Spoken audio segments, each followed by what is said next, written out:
Hello students, मैं स्वराज आपकी English mentor. Hope you all are fit and fine at your home. Dear students, आज हम करने वाले हैं प्रेजेंट टेंस। हमने पिछली वीडियो में भी प्रेजेंट टेंस ही किया था, लेकिन हमने उसका फर्स्ट सेक्शन लिया था सिंपल प्रेजेंट टेंस और जाना था कि सिंपल प्रेजेंट टेंस के रूल क्या होते हैं, कितनी टाइप के सेंटेंस स्ट्रक्चर हम उसमें फॉर्म कर सकते हैं, कहाँ कहाँ पे सिंपल प्रेजेंट टेंस का यूज़ होता है, किन किन कंडीशंस में होता है। इस वीडियो में हम जानेंगे कि प्रेजेंट कॉन्टिन्यूस टेंस का रूल क्या है, प्रेजेंट कॉन्टिन्यूस टेंस में सेंटेंस स्ट्रक्चर्स का रूल क्या है, इसके यूजेस क्या क्या है, कहाँ कहाँ इसका यूज़ होता है और कौन कौन से एरर जनरली हम कमिट कर जाते हैं while using present continuous tense, कहाँ कहाँ हमें सिंपल प्रेजेंट टेंस और प्रेजेंट कॉन्टिन्यूस टेंस को यूज़ करते वक्त डाउट होता है। तो स्टूडेंट्स, इन सभी डाउट्स को दूर करने के लिए आइए स्टार्ट करते हैं प्रेजेंट कॉन्टिन्यूस टेंस। तो स्टूडेंट्स, आइए जान पहचान कर लेते हैं प्रेजेंट कॉन्टिन्यूस टेंस से। The present continuous is also called the present progressive. Present continuous को हम प्रेजेंट प्रोग्रेसिव टेंस भी कह सकते हैं। The present continuous tense is most often used in English grammar to describe a continuing action, something that is unfinished. Present continuous tense English grammar में use होने वाला वो टेंस है जो किसी भी continuing action को डिस्क्राइब करने के लिए यूज़ किया जाता है। An action which is unfinished, एक ऐसा एक्शन जो अभी unfinished है, complete नहीं हुआ है। It is a simple sentence structure that can show actions or events that are happening right now or in the planned future. ये एक बहुत ही सिंपल सेंटेंस स्ट्रक्चर होता है जो डिस्क्राइब करता है उन एक्शंस को जो at the moment of speaking continue हो, यानी कि बोलते वक्त जो एक्शन चल रहा हो, वक्ता की आंखों के सामने चल रहा हो और वो उस एक्शन को डिस्क्राइब करे। सेकेंडली, ये नियर फ्यूचर में होने वाले एक्शन को डिस्क्राइब करने के लिए भी यूज़ किया जा सकता है। Now, how to form the present continuous tense. Present continuous tense को फॉर्म कैसे करते हैं? The present continuous formed with the subject plus the present participle form of verb of the main verb, means verb की main form root form के साथ ing का प्रयोग होना। And the present continuous tense of the verb to be, means am, is, are। प्रेजेंट continuous tense को हम form कैसे करते हैं? सबसे पहले सब्जेक्ट प्लस में बी की form is, am, are, plus में present participle form of main verb means verb की रूट फॉर्म के साथ ing का प्रयोग करना, प्लस ऑब्जेक्ट। मेन वर्ब के बाद आप ऑब्जेक्ट का यूज़ करेंगे, यानी कि रूल क्या है? Subject plus is, am, are, plus में वर्ब की फर्स्ट फॉर्म के साथ ing का प्रयोग plus object. For example, I am singing at church today. आज मैं चर्च में गाना गा रहा हूँ। जैसा कि मैंने आपको बताया कि प्रेजेंट कॉन्टिन्यूस टेंस का प्रयोग प्रेजेंट में होने वाली, प्रेजेंट में कॉन्टिन्यू किसी भी एक्शन के लिए किया जाता है, या नियर फ्यूचर में होने वाले किसी भी एक्टिविटी के लिए भी हम इसका प्रयोग कर सकते हैं। आई am singing at church today means आज शाम को मैं चर्च में गाना गा रहा हूँ। ये एक्टिविटी हुई नहीं है, ये एक्टिविटी नियर फ्यूचर में निर्धारित है। The boys are playing ball after school. बच्चे स्कूल के बाद बॉल खेल रहे हैं, बॉल के साथ खेल रहे हैं। We are visiting the museum in the afternoon. आज हम आफ्टरनून में म्यूजियम को विजिट करने वाले हैं, means again this activity is planned in near future. अब आप ध्यान से देखिए बच्चों, I subject, boys subject, we subject, plus में एम, आर, प्लस में present participle form of verb singing, playing and visiting, subject plus is, am, are, plus में present participle form of main verb. मैं यहाँ पे आपको दोबारा से clear कर दूँ कि सब्जेक्ट हमेशा नाउन या प्रोनाउन ही होते हैं। सब्जेक्ट वो होते हैं जो एक्शन करने वाले होते हैं, ऑब्जेक्ट वो जिस पे एक्शन किया जाता है, जिससे एक्शन रिलेटेड है। Now, types of sentences. Present continuous structure को लेकर, टेंस को लेकर हम किस किस टाइप के सेंटेंसेस को फॉर्म कर सकते हैं? First of all, affirmative sentences. बच्चों एफर्मेटिव सेंटेंसेस क्या होते हैं? एफर्मेटिव सेंटेंसेस होते हैं एफर्मेशन मीन्स सहमति, means a kind of positive statement. Rule वही है, सब्जेक्ट प्लस में इज एम आर प्लस में present participle form of main verb ing के साथ मेन वर्ब यानी कि रूट वर्ब का प्रयोग होना। आई एम प्लेइंग, मैं खेल रहा हूँ। द चिल्ड्रन आर रनिंग, बच्चे दौड़ रहे हैं। Second, negative sentences. Negative means नकारात्मक। Subject plus is am are plus not plus ing form of main verb. I am not playing, ऊपर था बच्चों आई एम प्लेइंग, अब है आई एम नॉट प्लेइंग, मैं नहीं खेल रहा हूँ। The children are running, the children are not running. यहाँ पे देखने वाली बात यह है कि नॉट का प्रयोग present participle form of main verb के बिल्कुल इमीडिएट पहले ही होता है। नेक्स्ट, इंटेरोगेटिव सेंटेंसेस, प्रश्नात्मक वाक्य। रूल, अब मैंने आपको ये बात पहले भी बताई थी कि प्रश्नात्मक वाक्य दो प्रकार के होते हैं, यस और no answer type question and explanatory type of question, जिसमें हम WH वर्ड्स को शामिल करते हैं। रूल नंबर 1 में देखिए, फर्स्ट सेंटेंस को देखिए, is am are plus subject plus में ing फॉर्म ऑफ वर्ब, यानी कि इंटेरोगेटिव सेंटेंसेस जिसका आंसर हमें यस और नो में चाहिए वो क्वेश्चन हेल्पिंग वर्ब से स्टार्ट होंगे।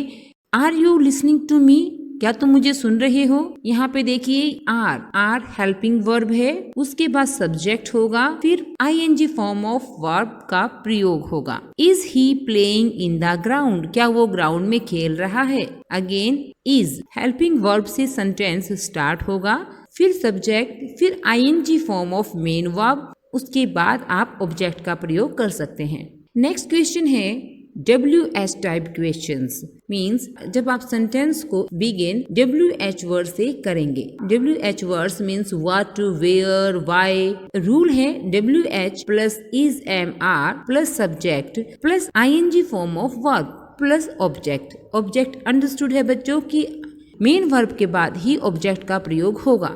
अब एग्जाम्पल नंबर 4 पे ध्यान दीजिए। व्हाट आर यू डूइंग, तुम क्या कर रहे हो?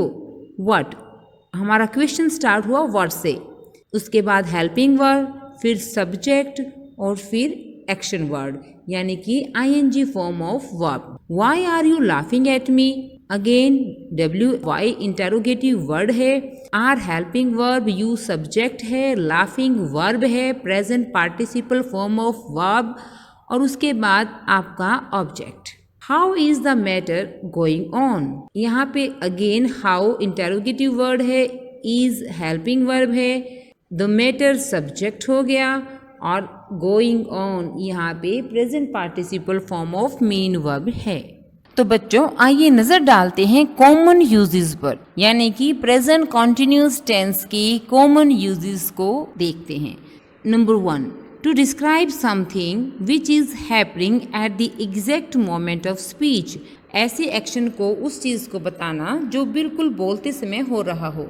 आपके सामने कोई गतिविधि चल रही है और आप उसके बारे में कोई बात कर रहे हैं, अगर हमें उसको एक्सप्लेन करना है तो हम प्रेजेंट कॉन्टिन्यूस टेंस का प्रयोग करेंगे। अगर आपको एक पिक्चर गिवन है और आपसे ये पूछा जाए इस पिक्चर में कौन क्या कर रहा है, तो आप इस टेंस का प्रयोग कर सकते हैं। Example, the boy is laughing, लड़का हंस रहा है। I am writing a letter, मैं एक पत्र लिख रहा हूँ। वी आर वॉचिंग टेलीविजन, हम टेलीविजन देख रहे हैं। हिंट वर्ड्स, अगर हम एग्जाम पॉइंट ऑफ व्यू से देखें बच्चों, तो सामान्यतः इस प्रकार के सेंटेंसेस में now, at present, eight this moment इत्यादि शब्दों का प्रयोग होता है। लाइक ये हो सकता है, the boy is laughing now, at this moment, I am writing a letter now, we are watching television at present. आपको ध्यान रखना है एग्जाम में अगर आपको ऐसे हिंट वर्ड्स मिलते हैं तो ये प्रेजेंट कॉन्टिन्यूस टेंस के ही एग्जाम्पल हैं। Point number 2, to describe an action that is taking place now but not at the exact moment of speech. ऐसा एक्शन जो इन दोनों कंटिन्यू हो ये ज़रूरी नहीं है कि वो आपके बोलते समय भी चल रहा हो। यानी कि आप बात कर रही हैं he is working in Dubai, वो दुबई में काम कर रहा है, मीन्स कि आजकल वो दुबई में काम कर रहा है। नीड नोट कि आप बोल रही हो उसी वक्त वो काम में लगा हो। Second, he is learning German these days, वो इन दिनों जर्मन सीख रहा है। यानी कि आजकल नेसेसरी ये नहीं है कि आप बोल रही हैं और वो क्लास अटेंड कर रहा है, नहीं। इन दिनों ये पीरियड ऑफ टाइम ऐसा है कि इन दिनों वो जर्मन सीख रहा है। She is working on a new book now a days, आजकल वो अपनी एक नई किताब पर काम कर रही है। मीन्स कि वो इन दिनों नए काम में बिजी है, एक नई बुक लिख रही है। ये नहीं है कि आप बोल रहे हो और आपके सामने कोई किताब लिख रहा है। आजकल क्या एक्टिविटी चल रही है, इस टाइप के एक्सप्रेशन के लिए भी आप प्रेजेंट कॉन्टिन्यूस टेंस का प्रयोग करेंगे। हिंट वर्ड्स हैं these days, now a days. Means अगर वाक्य में these days, now a days जैसे फ्रेजेस का प्रयोग हुआ हो तो ये प्रेजेंट कॉन्टिन्यूस टेंस का एग्जाम्पल है और इज एम आर के साथ वर्ब की फर्स्ट फॉर्म ING के साथ यूज करनी है। Third, to describe an event planned in the future in combination with a time indicator for the future, एक ऐसे इवेंट को डिस्क्राइब करना जो कि नियर फ्यूचर में प्लान्ड हो। For example, I am going to Delhi on Tuesday, मैं Tuesday को दिल्ली जा रहा हूँ। इसमें टाइम इंडिकेटर भी है आपके पास Tuesday. We are planning a friendly match next week, next week again यहाँ पे टाइम इंडिकेटर है, ये फ्यूचर को इंडिकेट कर रहा है। यानी कि जो नियर फ्यूचर में प्लान्ड एक्टिविटी है, आपने कोई योजना बना रखी है, आप उसके बारे में कुछ बताना चाहते हैं तो भी आप प्रेजेंट कॉन्टिन्यूस टेंस का प्रयोग कर सकते हैं। वैसे फ्यूचर एक्टिविटीज़ के लिए जब हम श्योर होते हैं, जब वो एक्शन होने वाला होता है श्योरिटी के साथ, तो हम सिंपल फ्यूचर टेंस का प्रयोग करते हैं। लेकिन अगर हमारी एक्टिविटी की कोई योजना है, तो अगर ऐसा कोई प्लानिंग हमने कर रखी है तो हम उसके लिए प्रेजेंट कॉन्टिन्यूस टेंस का भी प्रयोग कर सकते हैं। My brother is coming to India soon, जल्दी ही मेरा ब्रदर इंडिया आने वाला है, मीन्स आ रहा है। अगेन यहाँ पे सून टाइम इंडिकेटर है और इसमें एग्जाम पॉइंट ऑफ व्यू से हिंट वर्ड में नेक्स्ट वीक, टुमारो, सून को ध्यान रखना ज़रूरी है। तो आगे बढ़ते हैं। To describe an action that is taking place now and is subject to interruption, ऐसे एक्शन को डिस्क्राइब करना जो अभी हो रहा हो और उसमें इंटरप्शन के चांसेस हैं। For example, Reena cannot come to the phone since she is sleeping, Reena phone पर नहीं आ सकती है एज शी इज स्लीपिंग, क्योंकि वो सो रही है। यानी कि एक्शन कंटिन्यू है और उसमें इंटरप्शन के चांसेस हैं। Rahul can not receive the parcel, Rahul parcel receive नहीं कर सकता as he is taking a bath, क्योंकि वो स्नान ले रहा है, क्योंकि वो नहा रहा है। आप किसी को उसके ना आने का कारण बता रहे हैं क्योंकि उस वक्त वो दूसरे काम में बिजी है, एंगेज है। Going to form, going to form को यूज करते हुए प्रेजेंट कॉन्टिन्यूस टेंस का प्रयोग करना। We use the going to form to suggest someone's intention to do something in the near future. Going to form का प्रयोग जब हम करते हैं, इसका मतलब ये होता है कि किसी की इंटेंशन है नियर फ्यूचर में किसी एक्शन को एग्जीक्यूट करने की।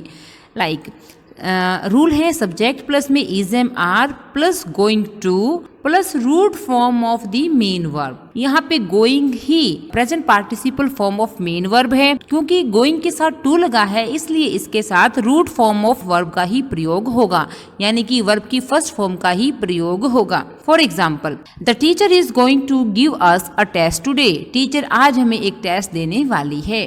Teacher is going to, teacher has plan, teacher ने प्लान किया है कि वो आज हमें टेस्ट देगी।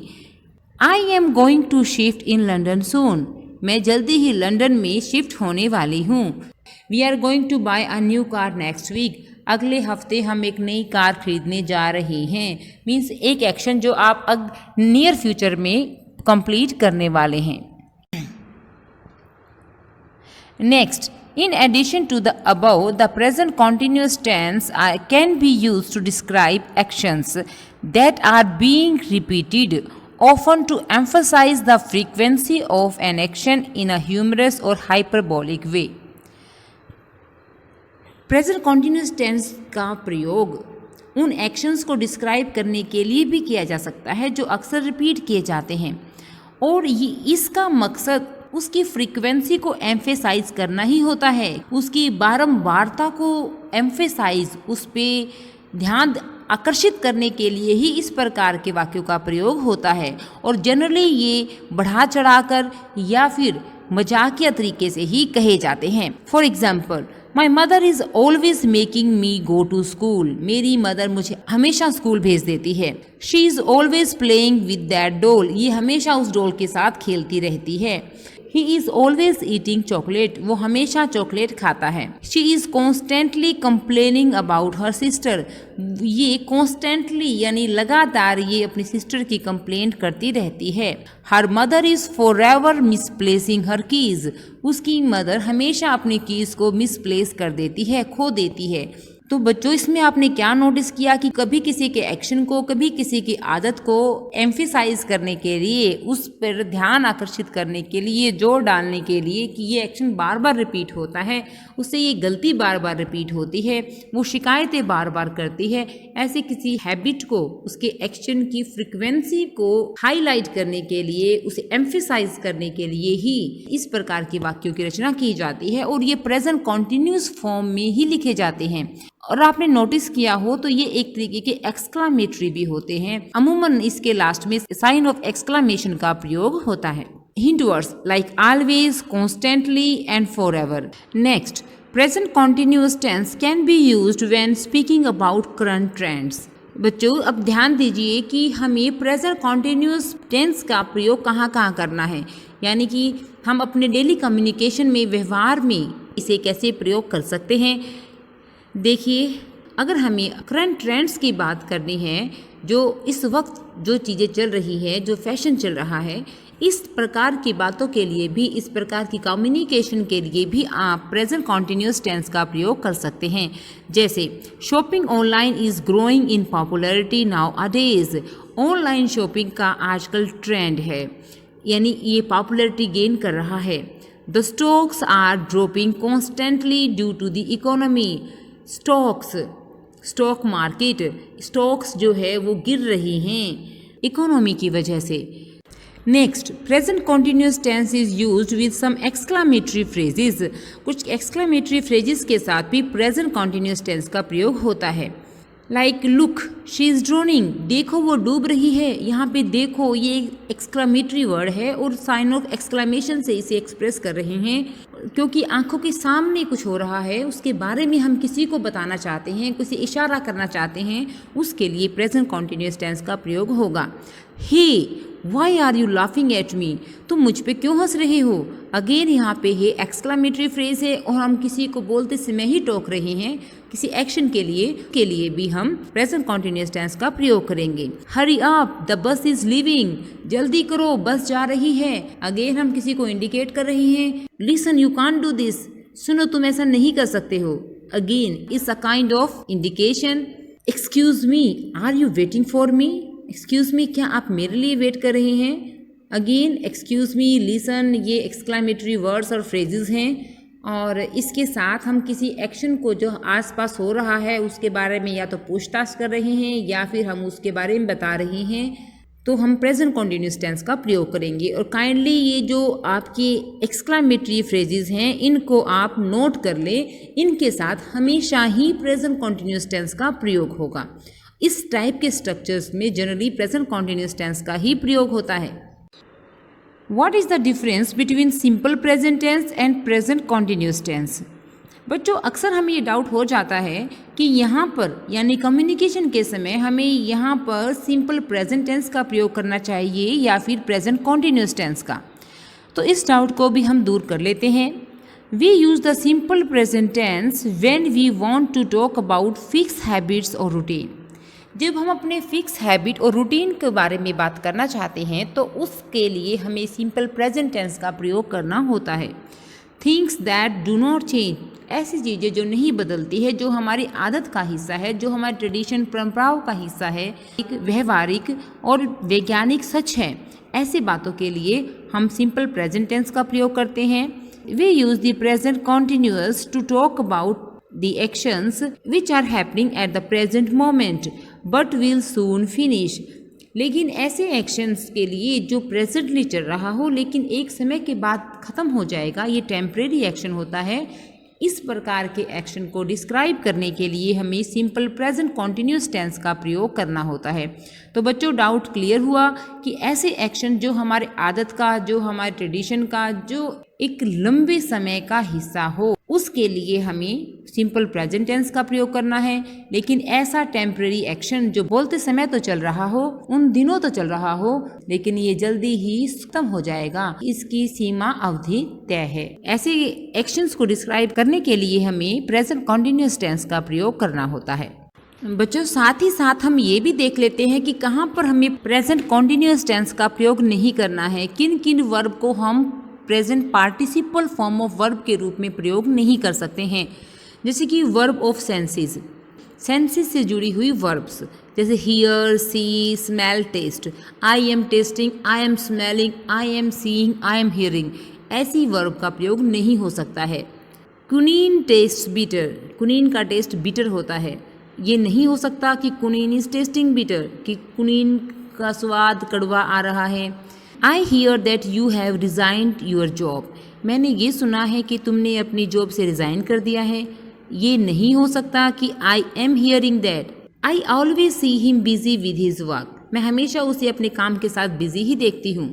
Not I am always seeing, कि आप यहाँ पर सीइंग वर्ब का प्रयोग करें।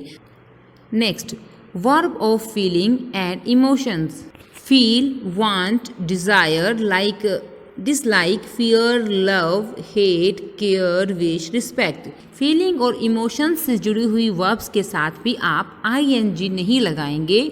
आई want a new pen, I am wanting a new pen नहीं हो सकता। He cares for you, not he is caring for you, ये नहीं होगा he is caring. He hates dishonest person, वो डिसऑनेस्ट पर्सन से नफरत करता है। He is hating dishonest person गलत है। Next verbs like seem, appear, cost, consist, contain, resemble, ऐसी verbs के साथ भी ING का प्रयोग नहीं होगा। This book contains pictures, ये बुक पिक्चर कंटेन करती है। This book is containing picture wrong है। My cycle cost 3000 rupees, मेरी साइकिल की कीमत 3000 रुपीज़ है, ये गलत है कि my cycle is costing 3000 rupees। Again, see, look, hear, listen, इन 4 वर्ब्स को ध्यान से देखिए। See, hear are non action verbs, ये एक्शन वर्ब्स नहीं है, ये एक्शन अपने आप ही होता है। Why look and listen are action verbs, जबकि लुक और लिसन एक्शन वर्ब्स है। सी मीन्स सेंस है जो अपने आप ही होता है, हम देख सकते हैं। हियर अपने आप ही सुनाई देना, ये भी हमारी सेंस से जुड़ा है। बट लुक मीन्स देखना, आप इंटेंशनली देख रहे हो। लिसन आप सुन रहे हो इंटेंशनली।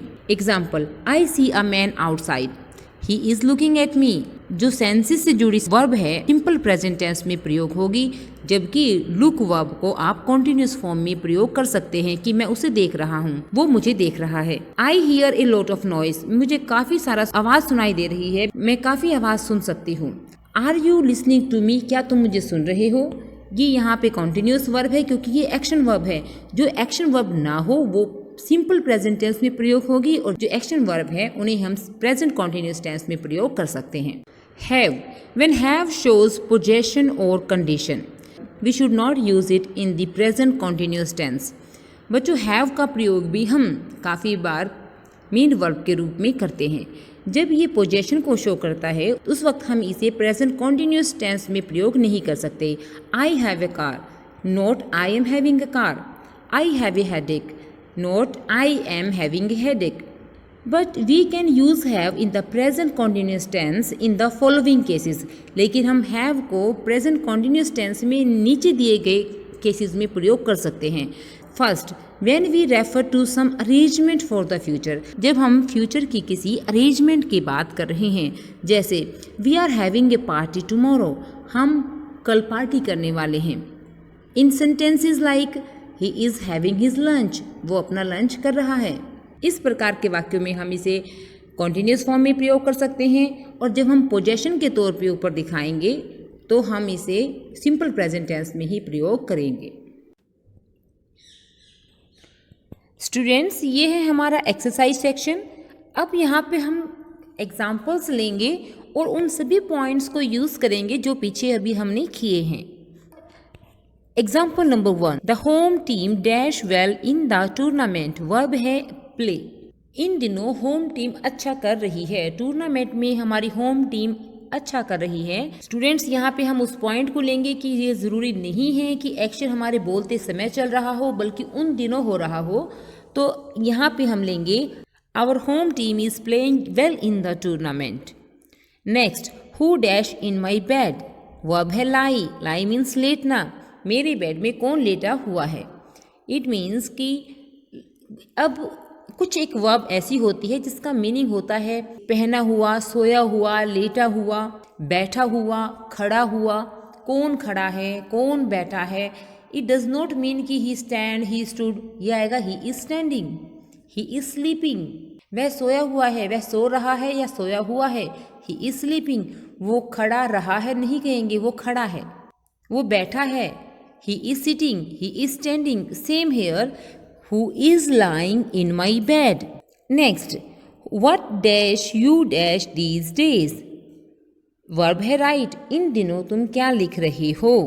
These days अगेन यहाँ पे हिंट वर्ड है, तो यहाँ पे क्या आएगा, what are you writing these days. Next, who dash they dash for.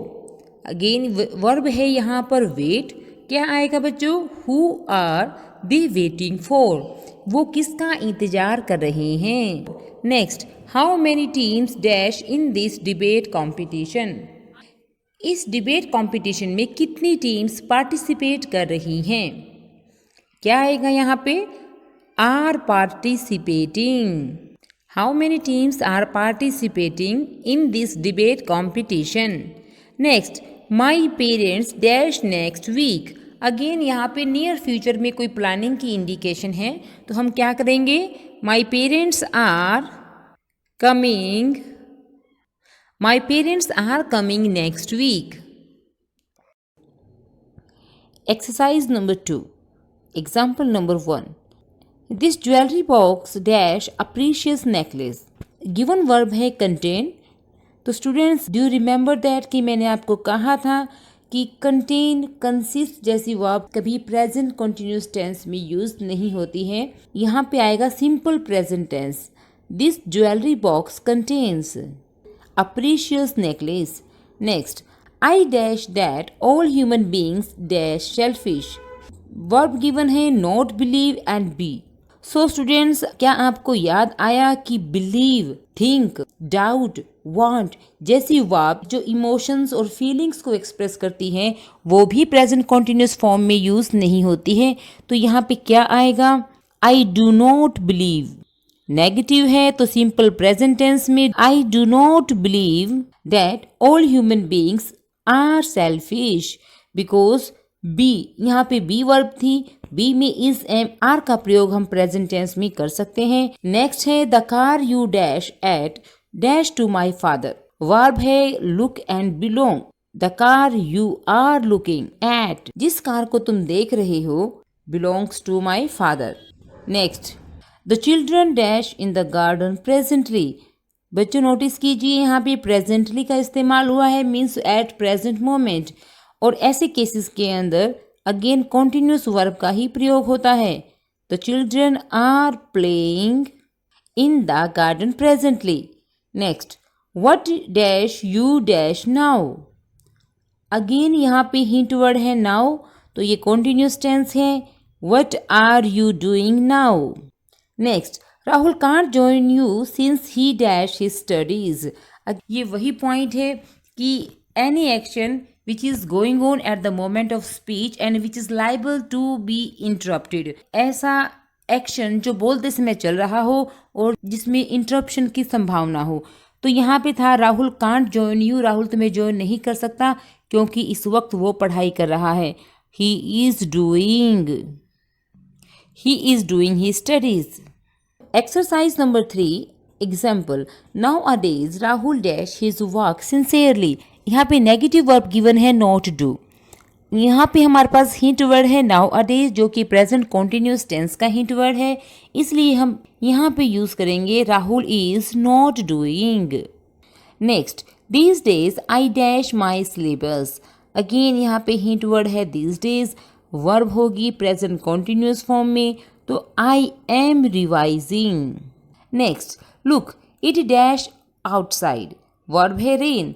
Again यहाँ पे बच्चों हमारा लुक वर्ब को एक्सक्लामेटिव वर्ड के तौर पे यूज़ किया है, जो कि सामने हो रही किसी एक्टिविटी को इंडिकेट करने के लिए यूज़ किया गया है, इसलिए यहाँ पे प्रेजेंट कॉन्टिन्यूस टेंस का प्रयोग होगा. It is raining. तो स्टूडेंट्स यहाँ पे ध्यान देने वाली बात ये है कि हमें लुक, हे ऐसी एक्सक्लामेटिव वर्ड्स के लिए जो हम किसी को संबोधित करने के लिए इस्तेमाल करते हैं, जो हम किसी का ध्यान किसी एक्टिविटी की तरफ दिलाने के लिए यूज करते हैं, उस प्रकार के वाक्यों में हमेशा प्रेजेंट कॉन्टिन्यूस टेंस का ही प्रयोग होगा. Next we dash to shift in Mumbai, verb है प्लान. अगर हम नियर फ्यूचर में किसी एक्टिविटी या किसी प्लानिंग को सजेस्ट करते हैं तो भी हम प्रेजेंट कॉन्टिन्यूस टेंस का प्रयोग कर सकते हैं. तो यहाँ पे आएगा we are planning. Next he dash always fault with others, verb है फाइंड. यहाँ पे देखिए बच्चों ऑलवेज का प्रयोग हुआ है. ऑलवेज प्रेजेंट कॉन्टिन्यूस टेंस के लिए हिंट वर्ड है. यदि हम एक्शन की फ्रीक्वेंसी को, रिपीटिशन को इंडिकेट कर रहे हैं तो he is always finding fault with others. Next population of India dash day by day, verb है इंक्रीज. अगेन यहाँ पे एक ट्रेंड की बात हो रही है, एक फैक्चुअल डिस्क्रिप्शन की बात हो रही है, जिसमें हम प्रेजेंट डाटा को इंडिकेट कर रहे हैं, तो हम यहाँ पे प्रेजेंट कॉन्टिन्यूस टेंस का प्रयोग कर सकते हैं. तो यहाँ पे यूज़ होगा the population of India is increasing day by day. So students ये थी एक्सरसाइज. इसके साथ ही कंप्लीट होता है हमारा प्रेजेंट कॉन्टिन्यूस टेंस. होप कि आपको अच्छे से समझ में आ गया होगा. अगर आपको कोई भी डाउट है तो आप कमेंट बॉक्स में जाके कमेंट कर सकते हैं. आपके डाउट का सॉल्यूशन देने की कोशिश की जाएगी. Thank you very much for watching the video.